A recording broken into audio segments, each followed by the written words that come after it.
Bonjour esprit curieux. Bienvenue dans ce voyage intellectuel.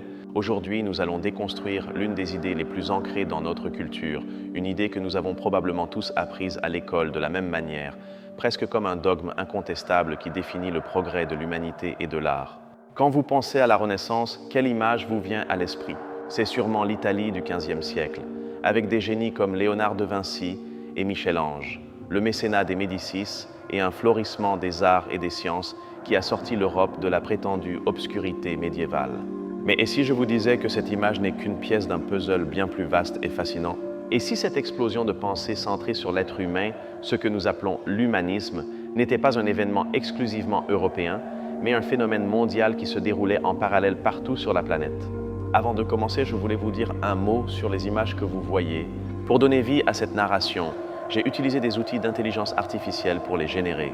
Considérez-les donc comme une toile, une façon d'illustrer les idées et l'ambiance de ce que je vous raconte. J'espère sincèrement que vous apprécierez. Pour comprendre cela, nous devons d'abord simplifier ce qu'est l'humanisme. Loin d'être un terme académique complexe, à son cœur, c'est une philosophie qui place l'être humain au centre. Elle célèbre la raison, le potentiel individuel, la créativité et la quête du savoir, non seulement divin, mais aussi terrestre. En Europe, cela a signifié la redécouverte des textes classiques de la Grèce et de Rome.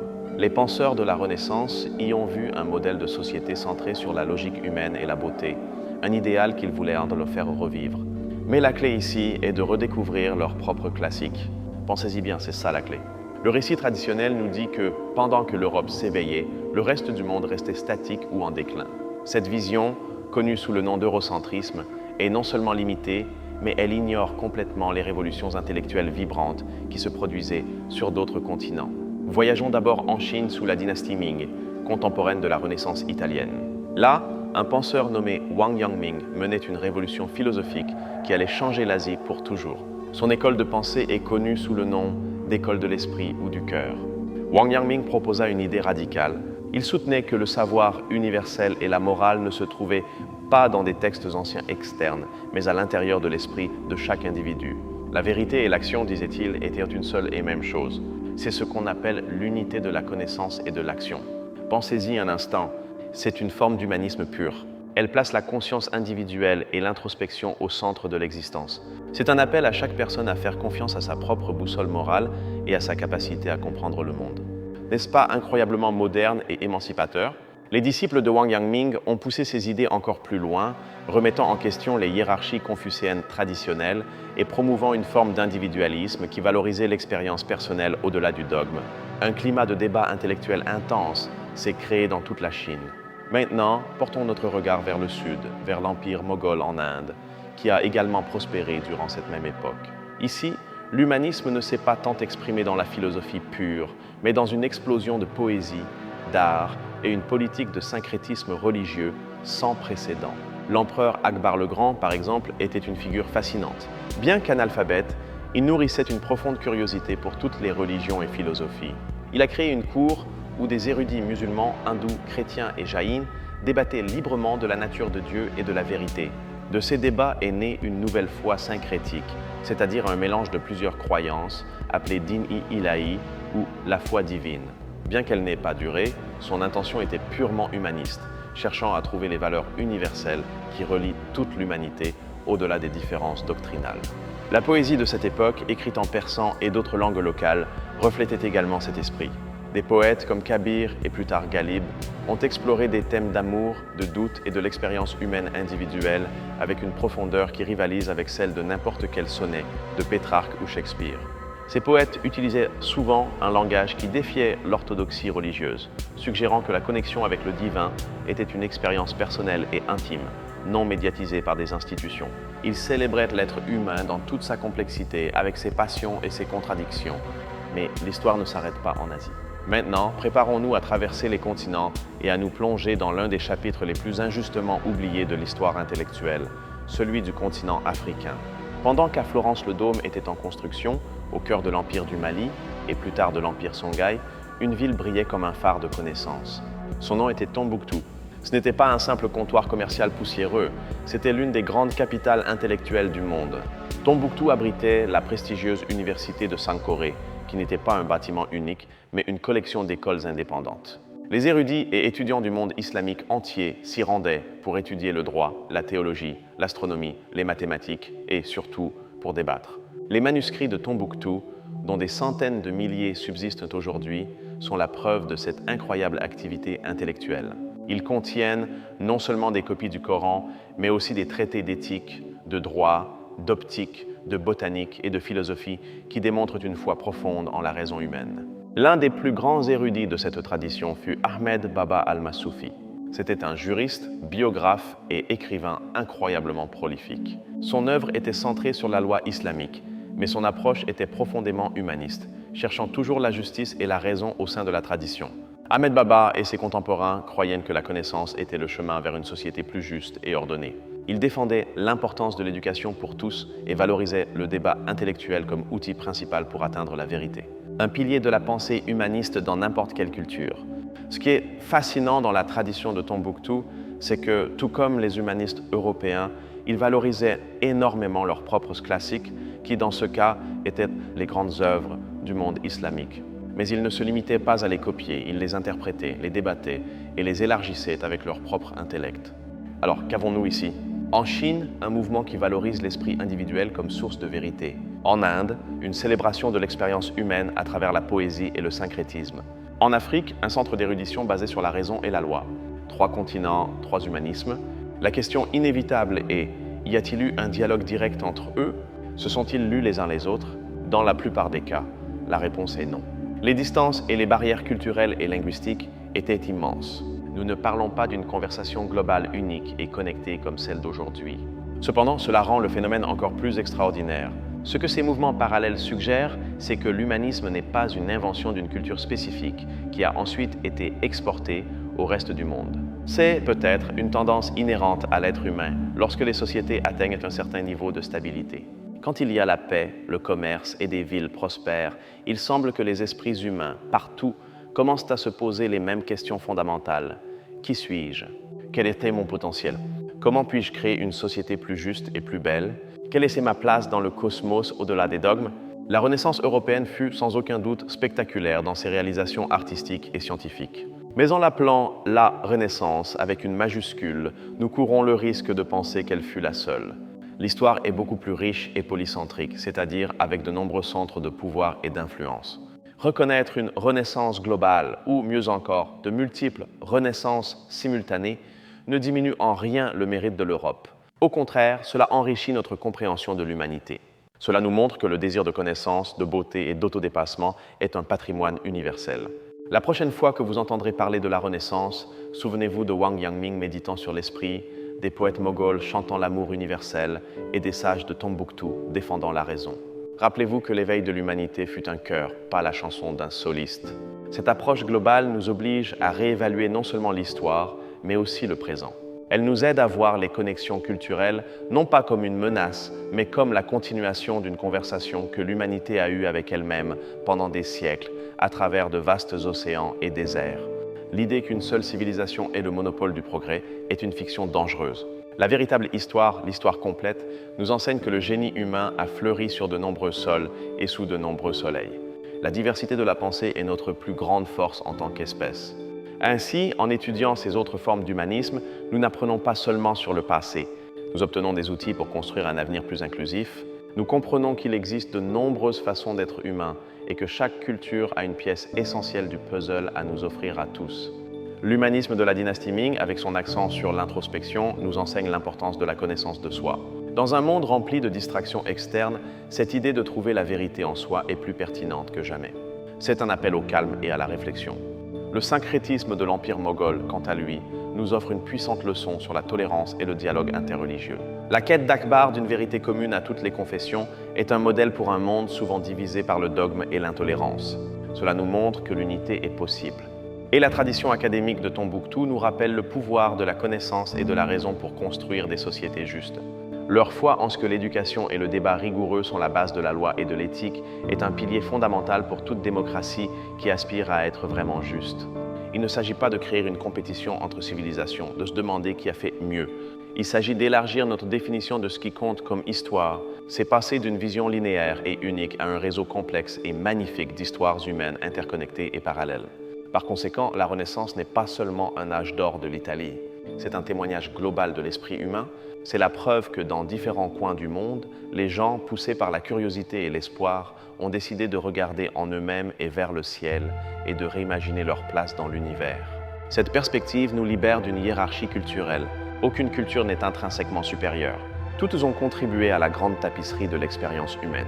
Chaque fil, qu'il soit de soie chinoise, de coton indien ou de laine africaine, est essentiel à la beauté de l'ensemble. Le véritable héritage de cette ère n'est pas seulement le David de Michel-Ange ou les inventions de Léonard. C'est aussi la poésie de Ghalib, la philosophie de Wang Yangming et les manuscrits d'Ahmed Baba. Ce sont tous des monuments à la capacité humaine, à la grandeur et à l'introspection. Au final, cette histoire nous enseigne à être de meilleurs historiens de notre propre vie. Elle nous invite à chercher les renaissances dans des lieux inattendus, à valoriser les voix qui ont été réduites au silence et à comprendre que la sagesse peut fleurir partout où il y a un esprit désireux de questionner. Le récit d'une renaissance globale n'est pas une note de bas de page de l'histoire. C'est l'histoire elle-même, racontée dans son intégralité. C'est la reconnaissance que l'étincelle du génie humain n'appartient pas à une race ou à un continent, mais à toute l'humanité. C'est notre patrimoine partagé. Revenons à Wang Yangming. Son concept de la conscience innée, ou Liangji, est fascinant. Il croyait que chaque être humain, quel que soit son statut social ou son éducation, naissait avec une connaissance intuitive du bien.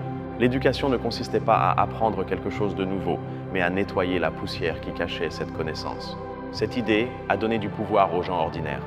Elle suggérait qu'un paysan pouvait atteindre la sagesse aussi facilement qu'un érudit, simplement par l'autoréflexion et l'action morale. Ce fut une démocratisation du savoir qui défia l'élite intellectuelle confucéenne de l'époque. Dans l'Empire moghol, l'art du portrait en miniature fut également une expression de cet humanisme. Auparavant, l'art islamique évitait souvent les représentations humaines directes. Mais les artistes moghols commencèrent à peindre des portraits incroyablement détaillés et psychologiques de l'empereur et de sa cour. Ces portraits ne servaient pas seulement à glorifier le souverain, c'est-à-dire des études profondes du caractère individuel. Ils capturaient la personnalité, l'humeur et l'essence de la personne. C'était une célébration de l'individu unique, une idée centrale dans toute forme d'humanisme. Pendant ce temps, en Afrique, le réseau commercial transsaharien ne transportait pas seulement de l'or et du sel. Il transportait des livres et des idées. Les caravanes de dromadaires étaient des bibliothèques ambulantes qui reliaient Tombouctou à l'Afrique du Nord, à l'Égypte et au Moyen-Orient, créant un écosystème intellectuel vibrant. La culture du livre à Tombouctou était si importante qu'on disait que le commerce le plus rentable n'était pas l'or, mais l'achat et la vente de manuscrits. Les familles privées étaient fières de leur bibliothèque et les scribes qui copiaient les textes étaient parmi les professionnels les plus respectés de la ville. Un aspect crucial de l'humanisme de Tombouctou fut son développement de la jurisprudence, c'est-à-dire la philosophie du droit. Les érudits n'appliquaient pas seulement la loi, mais écrivaient abondamment à son sujet, débattant de la manière de l'adapter aux conditions locales et de s'assurer qu'elle était juste et rationnelle. Cela démontre une confiance en la capacité humaine à raisonner et à créer un ordre social juste, plutôt que de dépendre uniquement de la révélation divine sans interprétation. C'est l'intellect humain travaillant en association avec la foi, une caractéristique clé de la pensée de la Renaissance sous toutes ses formes. Quand nous comparons ces mouvements, nous voyons des thèmes récurrents. L'un d'eux est la tension entre tradition et innovation. Aucun de ces humanismes n'a rejeté le passé complètement. Au contraire, ils ont cherché dans leur propre tradition les outils pour construire un nouvel avenir. Les humanistes italiens réinterprétaient Platon. Les érudits Ming réinterprétaient Confucius et les sages de Tombouctou réinterprétaient la loi islamique. Tous se tenaient sur les épaules de géants pour voir plus loin, une attitude profondément humaniste. Un autre thème commun est le nouveau rôle de l'artiste et de l'intellectuel. Ils n'étaient plus de simples artisans ou copistes anonymes. Ils commencèrent à être considérés comme des individus dotés d'une vision unique et d'un génie particulier. Le concept d'auteur et de la voix personnelle acquit une importance sans précédent. C'est évident dans la renommée de figures comme Michel-Ange, mais aussi dans le respect accordé à un maître calligraphe en Perse ou à un grand érudit comme Ahmed Baba, dont le nom était connu dans une vaste région d'Afrique. Le génie individuel était célébré. Alors pourquoi l'histoire de la Renaissance européenne est-elle devenue le récit dominant, éclipsant toutes les autres? La réponse a beaucoup à voir avec le pouvoir. À partir du XVIe siècle, l'expansion coloniale européenne lui a permis d'imposer sa vision du monde et de l'histoire. L'histoire, car comme on le dit souvent, est écrite par les vainqueurs.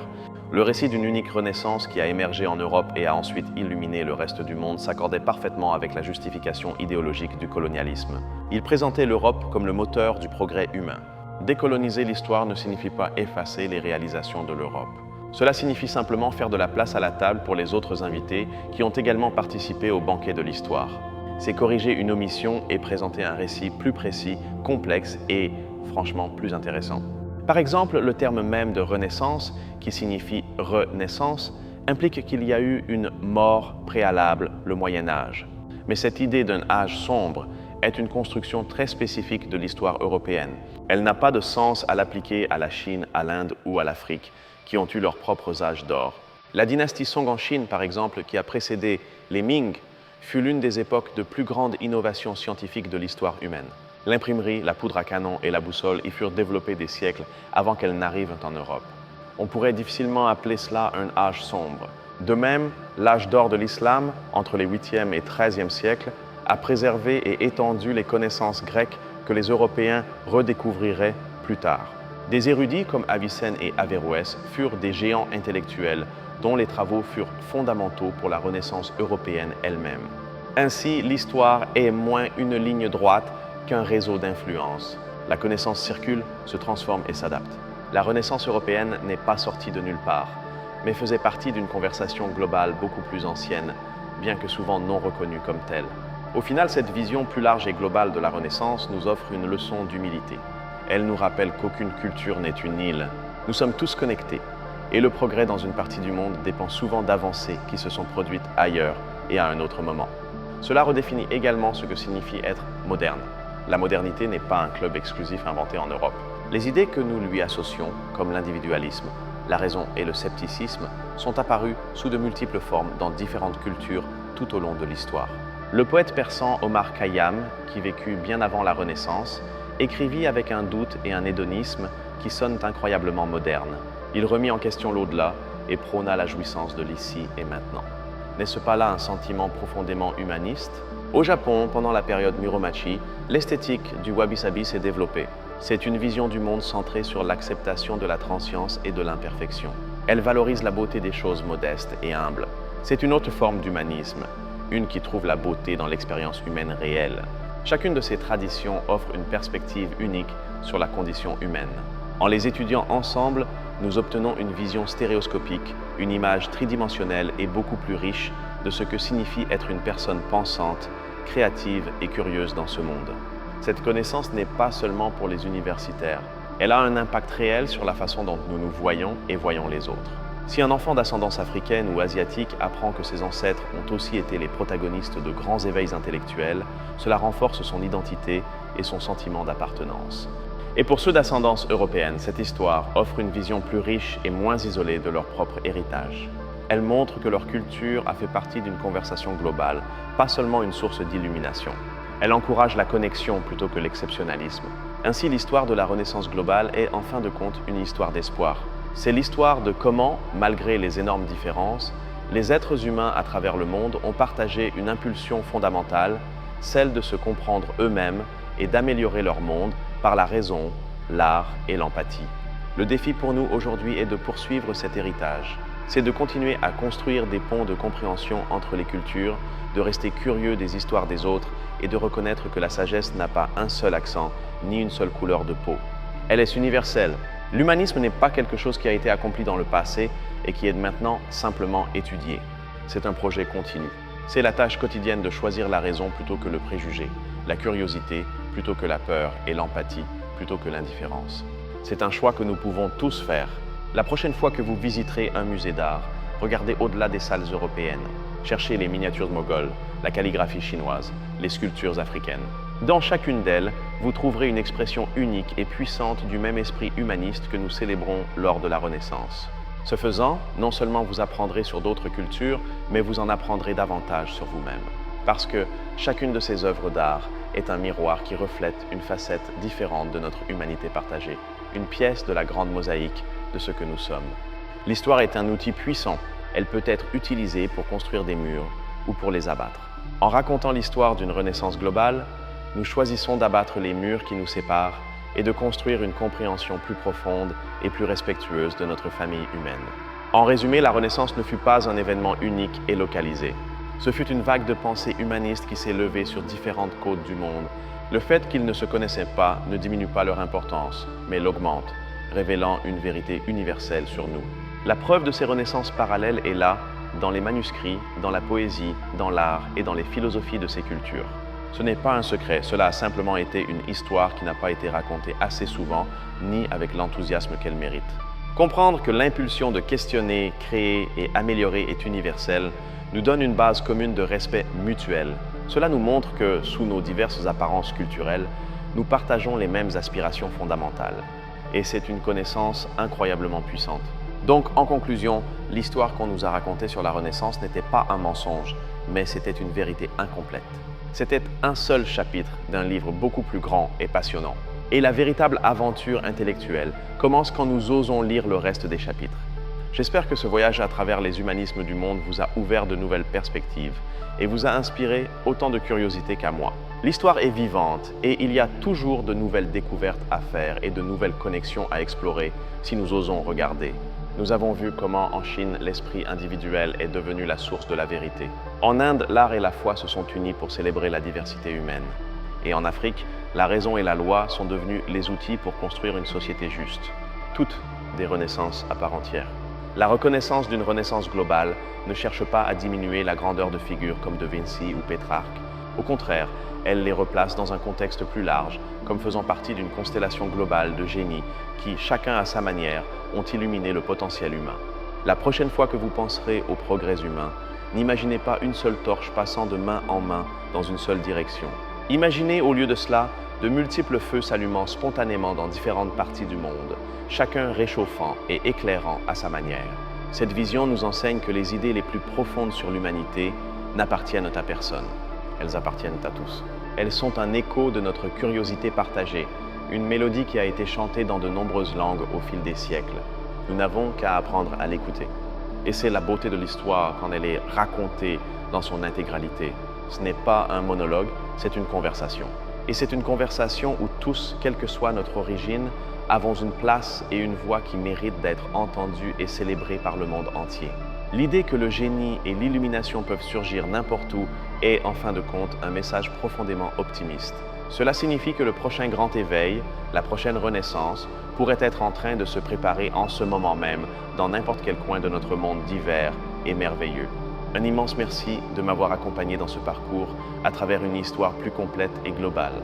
Ce fut un réel plaisir de partager ces idées et d'explorer ensemble ces fascinants éveils intellectuels qui nous montrent la richesse de l'expérience humaine à travers le temps. Je vous remercie sincèrement pour votre temps et votre curiosité. C'est vous, le public, qui donnez vie à ces histoires et faites de la quête de la connaissance une aventure partagée. Votre attention est le plus grand cadeau pour tout vulgarisateur. Vraiment, merci d'être là.